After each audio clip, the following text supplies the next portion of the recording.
entre 1.8% del valor que el condado le asigna a la propiedad y se paga una vez al año.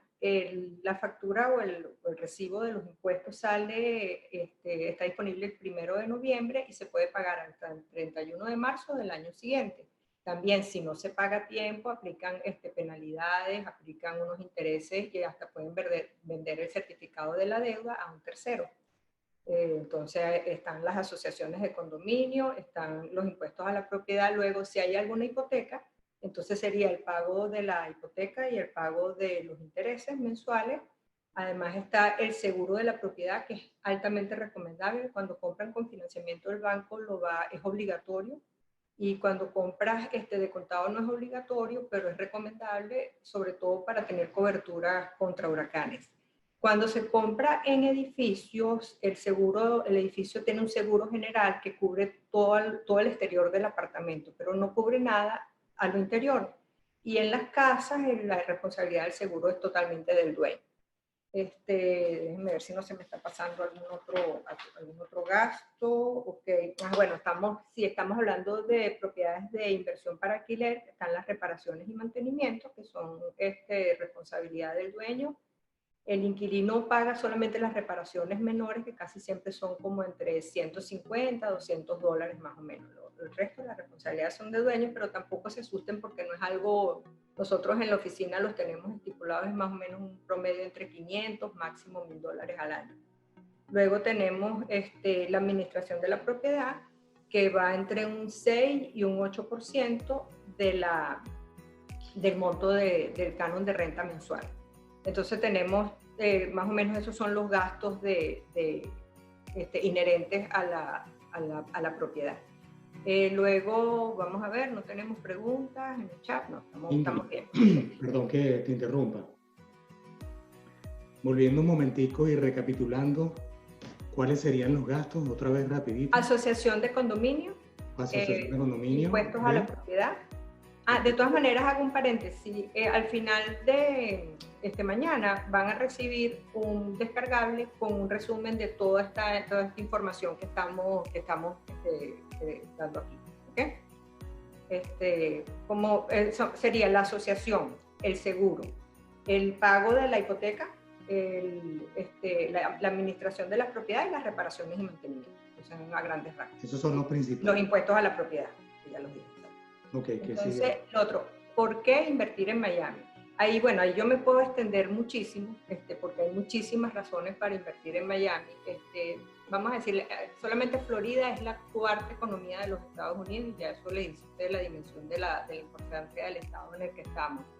Luego, Florida está recibiendo un total de 932 personas diarias, o sea, que vienen, bien sea de Estados Unidos, de Latinoamérica, pero son 932 personas se mudan diariamente a Florida. Entonces son casi 1000 personas. De esas 932 personas, básicamente el condado de Miami-Dade recibe el 25% y el condado de Broward recibe el 12%. Entonces, entre esos dos condados que están en South Florida, o en el sur de Florida, estamos recibiendo el 37% de esos 932 personas que se mudan diario a Florida. Entonces, todo el tiempo hay un dinamismo poblacional muy grande. Luego tenemos, la inversión en el puerto de Miami es importantísima. Se acaba de completar una inversión de $1 billón para hacer la infraestructura del puerto más moderna. Y somos el puerto que está más cerca del Canal de Panamá.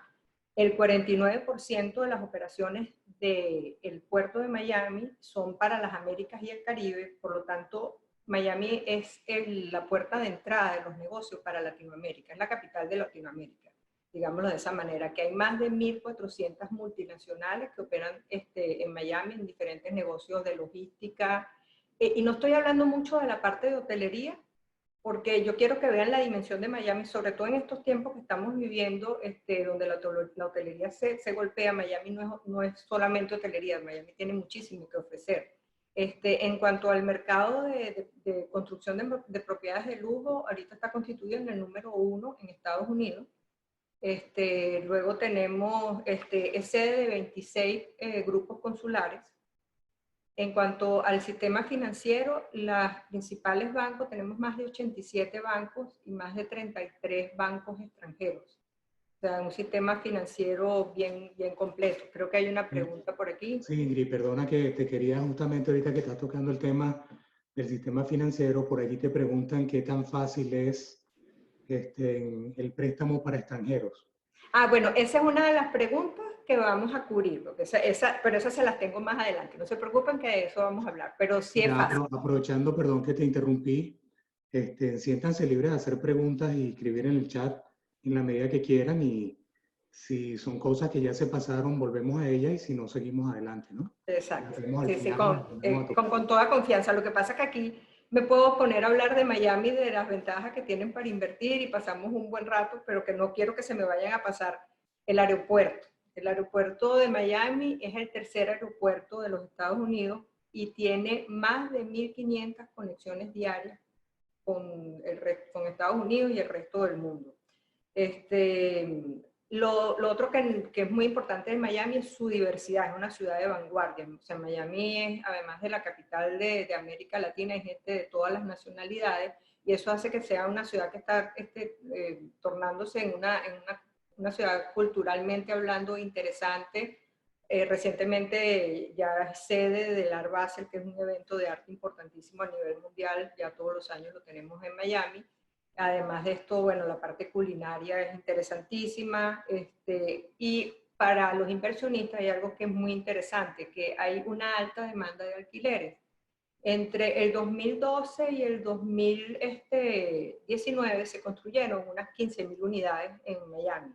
De esas 15.000 unidades, el año pasado solamente había disponible para alquiler 800. Entonces, ustedes se imaginan la capacidad de absorción del mercado y el dinamismo que hay en el mercado de alquileres es bien importante. Lo otro es que dentro de Estados Unidos se constituyen como una especie de refugio fiscal. Pues hay estados como Nueva York o Illinois que tienen altísimos impuestos estadales. Aquí no hay impuestos estadales, sino solamente los impuestos nacionales. Y eso hace que sea como un refugio para muchas personas del norte que tienen mucho capital, establecen su residencia oficial en Florida. Por eso ha crecido mucho el mercado de lujo. Bueno, entonces hay otra, por ejemplo, la construcción del tren de Virgin Train, que está construyéndose con una inversión de 6 billones de dólares y va a conectar Miami con Orlando. Ya actualmente funciona hasta West Palm Beach, ya está conectado. Entonces yo creo que, bueno, tenemos unas muy buenas razones para invertir en Miami. Por el otro lado, Miami siempre ha sido el refugio de los capitales de las economías de Latinoamérica que tienen algún problema. Entonces es un sitio donde la industria de la construcción siempre se ha visto beneficiada por ese flujo de capitales, porque la gente lo ve como un sitio seguro para proteger su capital de la devaluación y de la inflación en sus países de origen. Vamos a ver, ¿tenemos preguntas? Ok, ok, ya vamos a contestar lo del crédito porque no quiero perder la secuencia, ¿no? O voy a lo del financiamiento y como ya lo preguntaron, vamos a alterar un poquito, esa la tenía de número 9. Pero entonces, ¿hay financiamiento para extranjeros? Sí lo hay, definitivamente. Hay diferentes programas. Lo ideal sería conseguir un programa que entre en tasa fija a 30 años. No siempre están disponibles, ahora los hay. Y ahora lo bueno es que la tasa está históricamente más baja que nunca. O sea, ahorita estamos viendo, antes de todo este problema, que había tasas de 4.5%, que para un extranjero es súper ventajoso. En general, los documentos que van a necesitar para una aplicación previa tienen que tener, bueno, les van a pedir una visa o como dijimos al principio, van a necesitar una certificación de ingresos firmada por un contador en el país de origen. Van a necesitar un recibo de algún servicio público como agua, luz del país de origen para demostrar que ustedes viven allá, que es una propiedad de inversión o pues una propiedad también de vacaciones. Van a pedirle una referencia bancaria del país de origen tienen que considerar que tienen que tener ahorrado entre un 35 a un 50% del monto de la inicial para la compra de la propiedad. Y por último sería la capacidad de abrir una cuenta en Estados Unidos. Eso es como lo preliminar para que ustedes lo precalifiquen. Ya a lo mejor después, entrando en el proceso, le piden algunas otras cosas, pero eso sería como lo básico. Si tienen eso, pueden pedir un financiamiento en Estados Unidos. Entonces, ok, vamos con... Ingrid, sí. hay otra pregunta relacionada a lo mismo de lo del crédito. La pregunta es que si alguien ya tiene una propiedad paga en los Estados Unidos, ¿puede obtener crédito contra esa propiedad? Pudiera pedir lo que llaman un equity line, ¿no? Sobre la propiedad que ya tiene. De todas formas, sí, se puede pedir una línea de crédito sobre ya la propiedad que tiene. Pero en ese caso específico, yo tomo el nombre y nos comunicamos para decirle cuáles serían los programas. Corrígeme tú, Máximo, si que tú manejas esa parte. No, solo, yo creo que tú lo dijiste bien. Cada caso es específico. Ahorita la banca está muy atraída a dar crédito a los inversionistas extranjeros porque normalmente le pide unas iniciales un poco más elevadas. Como las tasas de interés están muy bajas, es también muy conveniente para el inversionista extranjero aprovechar esa oportunidad que hay en el mercado por parte de la banca. De hecho, esas tasas comienzan, como tú lo dices, a partir de un 4.5 y mucha gente utiliza propiedades que ya han capitalizado, no necesariamente el 100%. Algunas veces has pagado el 60, el 70% de la propiedad y te hacen un cash out, te dan la posibilidad que puedas obtener dinero para hacer nuevas inversiones con la garantía del inmueble. Okay. Oscar pregunta qué tan fácil es adquirir un crédito viviendo en el extranjero. Ya dijimos que sí se puede definitivamente y sí es fácil, no es nada, va a depender, siempre tenemos que estarnos moviendo con diferentes bancos, viendo cuál es el que tiene el mejor programa, pero sí es fácil. Ok, entonces ahora vamos con cuánto se revaloriza mi propiedad anualmente y qué plusvalía debo esperar. Entonces, aquí sí hay que ser muy cauteloso, porque la estrategia de comprar aquí tiene que ser más bien una estrategia de protección de capital y de huir de la devaluación y de la inflación de nuestros países, ¿no?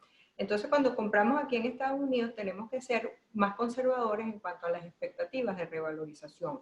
A mí me gusta que nos vayamos por el histórico, y el histórico de Estados Unidos es entre 3 y 5% anual. Cuando hay sobresaltos, eso ya es otro asunto. Yo creo que vámonos conservadoramente para que estemos todos tranquilos. El otro asunto es... ok, creo que hay alguien que está en sala de espera, que no ha podido entrar. No sé si puede chequear. Ingrid, ¿cómo estás? José, ¿cómo estás? Hola, José, ¿cómo estás? Bien. Ingrid, ¿qué zona te estás recomendando de Miami ahora para invertir? Eso, José, si me das un Perdóname segundo, porque vamos a entrar en eso de la zona. Vamos a entrar en lo de la zona. Perfecto. Sí, entré un poco tarde al chat, así que... no te preocupes. Sí, esa la tengo tonta. ya para lo último. Okay, Vale.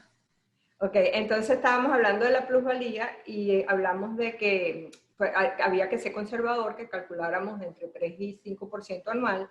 Y lo otro es que yo hago siempre mucho hincapié, porque es un error que veo mucho, sobre todo en las preconstrucciones, la gente cuando está en Latinoamérica tiene la idea de que cuando compra algo aquí y al final de la preconstrucción esa propiedad se va a revalorizar un 20, un 30% cuando esté terminada la propiedad.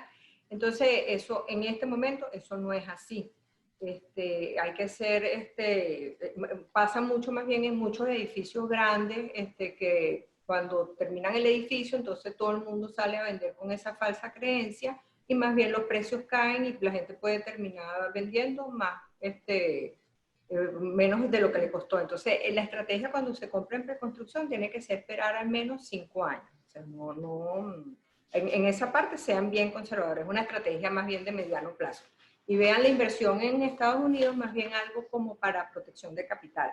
y para evidentemente protegernos de la devaluación y de la inflación en nuestros países. Después vamos con, ¿qué tipo de propiedad? Déjame ver si era la zona. Exacto, ya ahorita vamos para la zona. El tipo de propiedad, o sea, invertimos nuevo versus usado, invertimos casa versus condominio, invertimos residencial versus comercial.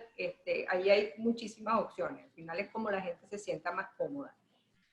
Yo hice varios ejercicios que después los voy a compartir con ustedes, pero al final la estrategia de comprar nuevo o usado va a depender del flujo de caja de cada quien, porque hay muchos ejecutivos que reciben bonificaciones durante una parte del año, 2 veces al año o 1 vez al año. Entonces, esa gente prefiere a lo mejor meterse en una preconstrucción porque va abonando poco a poco. Les voy a contar un poquito cómo es el esquema de las preconstrucciones cuando son, o preventa, cuando son edificios.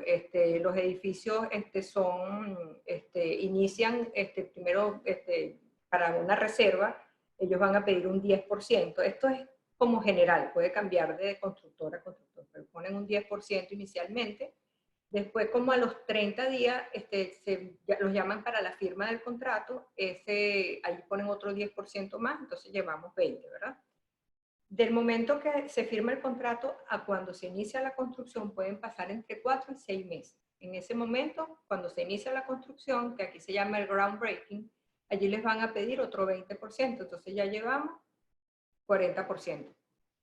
El otro 10% se los van a pedir cuando el edificio llega al tope, al último piso, que eso pasa como en más o menos un año, de momento, 1 año y medio, algo así. Entonces, ya ese es el último pago que hacen de esas cuotas. Ya cuando el próximo pago, que es el 50% restante, se hace en el momento de la firma. Ese 50% restante es el que ustedes pueden financiar. Entonces, cuando se compra en edificios de estos, que llaman aquí un high rise, esos edificios, como se tardan tanto en construir, entonces ustedes tienen que prever que van a poner ese 50%, que van a poner, porque es obligatorio que pongan ese 50%, y lo que van a financiar es el 50% restante. Hay otras oportunidades de preventa que son tipo más bien de casas, que ahí se acortan los periodos, generalmente las construyen en 6 meses, a lo sumo 1 año, y ahí sí pueden de repente manejar otros porcentajes. Luego está el mercado secundario, que es todo lo que está a la venta, vamos a decir, usado. Allí se pueden conseguir muy buenas oportunidades, entonces la diferencia es que tienen que tener en este momento ya ese ahorro de 35 a 50% para la inicial, y luego el proceso de compra es súper corto, de 35 o 40 días ya pueden estar firmando su propiedad y ponerla a producir enseguida. Y hay muchísimas opciones. Entonces es como que dependiendo de lo que le guste a cada quien. Está el tema de las casas versus los condominios. A mí en lo particular, prefiero las inversiones en las casas porque son más manejables, son más fáciles, o sea, las asociaciones son más cooperan más.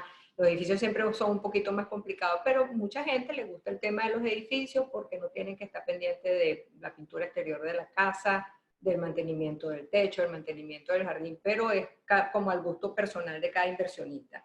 Después nos vamos, llevar un momentico porque me están faltando, me estoy quedando sin las zonas. O sea, ¿cuáles son las zonas que te convienen?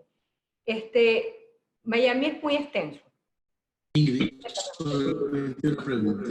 Desde el punto de vista financiero, o que los bancos te financian, ¿qué prefiere el banco? ¿Qué facilidad hay más en casas nuevas o en mercado secundario? ¿El banco tiene algunas limitaciones en financiamiento secundario?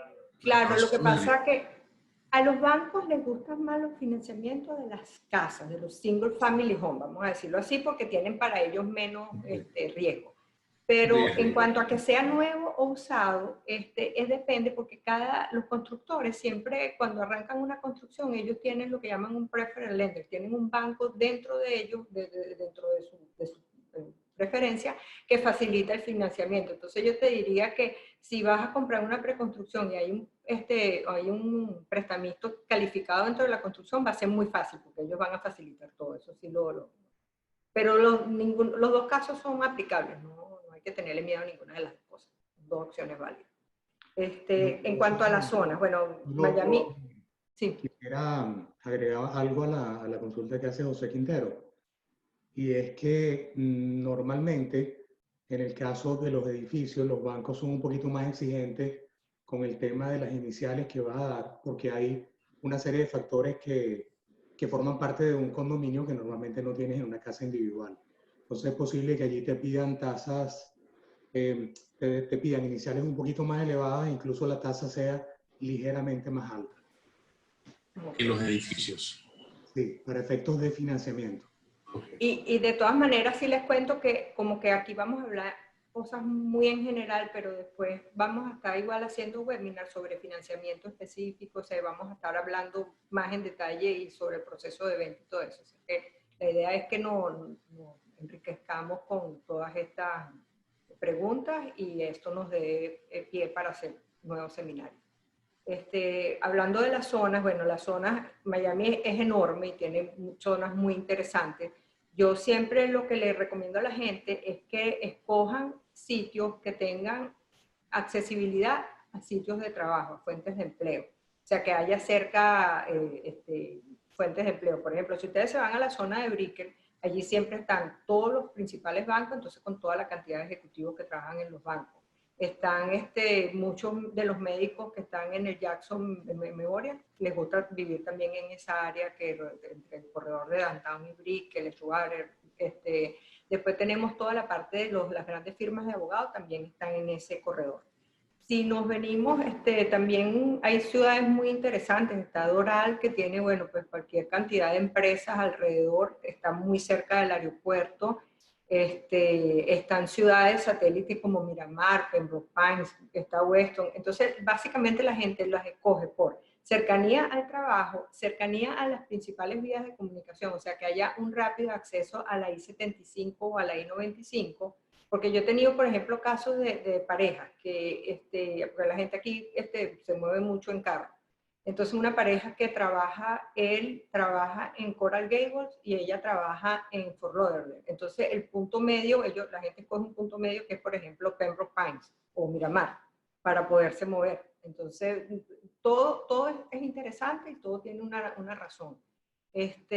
Lo otro que siempre hay que considerar mucho también es que haya buenas escuelas, porque que haya buenas escuelas le va a garantizar a ustedes una capacidad de ocupación, porque la gente siempre, el que no tiene para pagar una escuela pública va a buscar una ciudad que tenga buenas escuelas, el que no tiene para pagar una escuela privada va a buscar una ciudad que tenga buenas escuelas públicas. Entonces, esas serían las consideraciones principales en cuanto a la zona.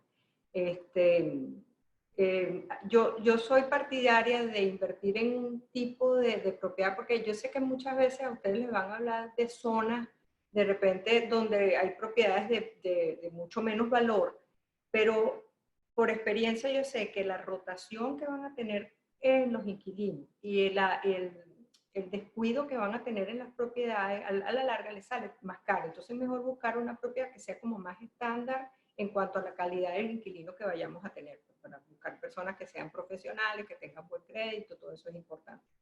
Entonces, creo que nos está quedando el tema de, vamos a ver el cálculo del retorno sobre la inversión, que yo les hice algunos ejemplos, yo tomé varios ejemplos, hice ejemplos en edificios de lujo, hice ejemplos en edificios de lujo de hace 10 años, en edificios de lujo reciente, y en 2 edificios que no son tan de lujo, y en una casa. Entonces, para no verlos todos, porque se alarga mucho, yo les voy a mostrar dos ejemplos, y después ustedes en el descargable van a ver los otros diferentes ejemplos, ¿no? Entonces voy a compartir un segundo aquí una lámina.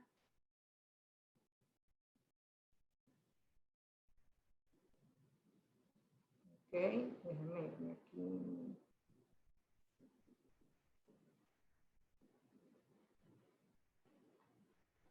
Ok, ahorita están viendo mi pantalla, ¿no? Entonces tenemos un ejemplo de un condominio en un edificio pequeño en Coconut Grove. Esto está ubicado en el área de influencia de la Universidad de Miami y tiene, el Miami-Dade College está también como a 5 minutos. Entonces es una zona que está casi en plena Dixie Highway, muy bien ubicado, y tiene unos números interesantes. Es una propiedad de $175,000. que nos va a dar un ingreso anual de 10, yo aquí todo lo anualicé, ¿verdad? Entonces tenemos el ingreso anualizado, son $16.800. Después tenemos egresos, tenemos un condominio de $2.784, seguro 650, calculé más o menos para esa unidad. Impuestos a la propiedad 2.248, reparaciones y mantenimiento 500, administración 1.176 y comisiones por alquiler 1.400. Yo cuando hago el cálculo, yo lo castigo con todo, porque muchas veces ustedes a la gente les va a presentar esta relación y no les va a poner, por ejemplo, que tienen que pagar una administración de la propiedad y tienen que pagar las comisiones de alquiler. Entonces, cuando van a ver, el rendimiento les va a subir a lo mejor al 5, al 6%, pero no están poniendo los números que son que van a salir de su bolsillo. Entonces, al final esa propiedad es $8.042 al año, con una rentabilidad del 4.6%, que para estar en Florida está bien, pues, porque no, aquí el que les diga que van a tener una rentabilidad de 6, 8%, yo lo invito a que me comparte esos números, porque yo por mi experiencia, yo sé que esto es la realidad. Después tenemos una casa, este ejemplo es una casa en Doral, recién construida, pero ya no comprada al constructor, sino en mercado secundario. Yo el ejemplo lo saqué del MLS, ¿verdad? Una casa de 4 habitaciones y 3.5 baños, 1.672 square feet. El precio de venta, sacado del MLS, $425.000. El alquiler mensual, $2.800 y da un ingreso anual de $33.600 anuales. Cuando nos vamos a los gastos, tenemos un total de $18.458. Fíjense que el condominio de las casas, esta casa paga $2.676 anuales, porque en las casas solamente se paga lo que es el mantenimiento de las áreas comunes, de la urbanización, y si hay un club se paga una cuota por el club. En este caso aquí hay un club bien importante, entonces eso incluye la cuota del club. Entonces cuando esa propiedad nos deja $15.142 anuales de balance, con una rentabilidad del 3.6%, que también está interesante. Cuando vean los otros ejemplos, van a ver el clásico edificio así de lujo de Miami, donde todo el mundo quiere estar, que también es diferente, porque hay gente también que invierte también de repente para venir de vacaciones. Es otra opción. Yo básicamente le estoy sacando un poquito los números para que ustedes vean las diferencias que hay. Entonces, por último, lo último es los impuestos, el tema de los impuestos. Debo declarar impuestos en Estados Unidos cuando tengo una propiedad. El que compra a nombre de una LLC o una corporación está en la obligación de declarar sus impuestos y de renovar su corporación o su LLC todos los años. La buena noticia es que la mayoría de estos gastos que ustedes vieron aquí, asociación, seguro, impuesto a la propiedad, administración, inclusive los viajes que ustedes hagan para darle vuelta a su propiedad o para chequear su negocio, y todos los honorarios profesionales que paguen, todo eso es deducible. Además, la ley en Estados Unidos permite deducir la depreciación de la propiedad. Entonces, eso también al final hace que ustedes no terminen pagando impuestos básicamente por esas propiedades de inversión.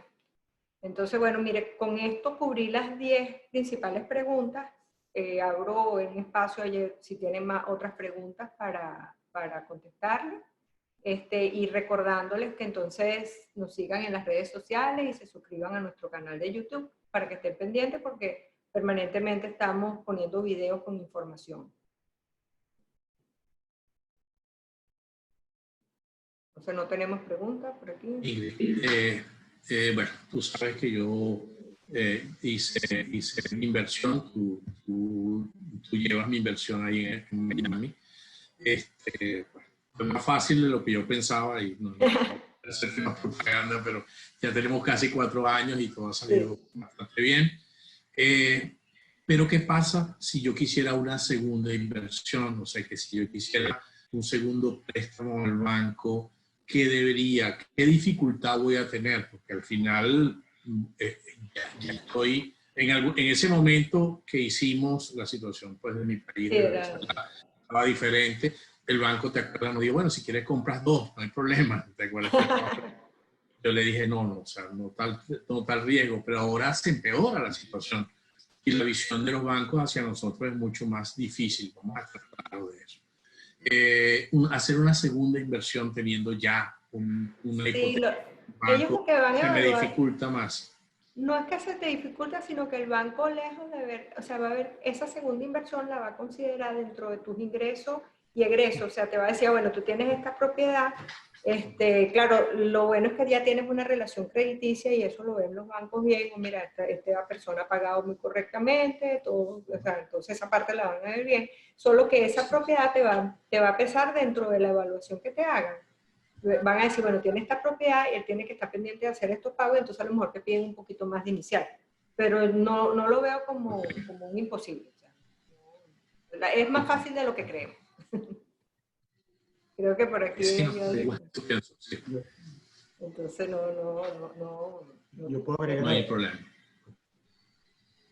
a veces es todo lo contrario, a veces te va a ayudar, Ah. porque justamente como tienes una propiedad rentada, que de por sí ya demuestra que tienes ingresos, entonces es diferente a cuando no la tenías.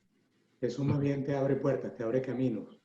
Y si la próxima inversión tú calificas bien, no creo que vayas a tener ningún inconveniente. Por el contrario, ahora tienes ya una historia, tienes una propiedad, tienes una inversión productiva y eso te abre camino. Yo hace un rato mencionaba que la banca está dando créditos al inversionista extranjero, solo que piden iniciales un poquito más elevados. Y el momento es bueno porque las tasas son bajas. Ellos en la banca interpretan que el inversionista extranjero es alguien que tiene excedentes para hacer inversiones y lo tratan de una manera un poco más especial a veces que al inversionista local, porque el inversionista local no, que al común de la gente que quiere comprar una propiedad. Exacto. A veces es más fácil a veces para un extranjero sacar el financiamiento que para un nacional. El que está ahí tiene la necesidad de la casa. Uno tiene una necesidad diferente de la inversión. Sí, entiendo.